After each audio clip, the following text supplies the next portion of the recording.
Great. Tama. Pero sa mga gusto, maibalik kayo yung mga protection nila after sila mga anak. There are a lot of workout options out there. At And as promised, i-demo sa atin yan ni Marcia. Ito ang kanyang pinagkakaabalahan. In fact, instructor pa siya itong bagong workout na tinatawag na Zumba. Oo nga pala. Kaya ba tingin ka ng Zumba? Actually, start ako mag-Zumba nung nanganak ako.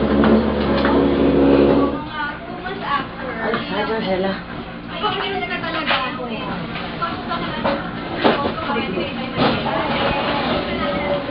How often?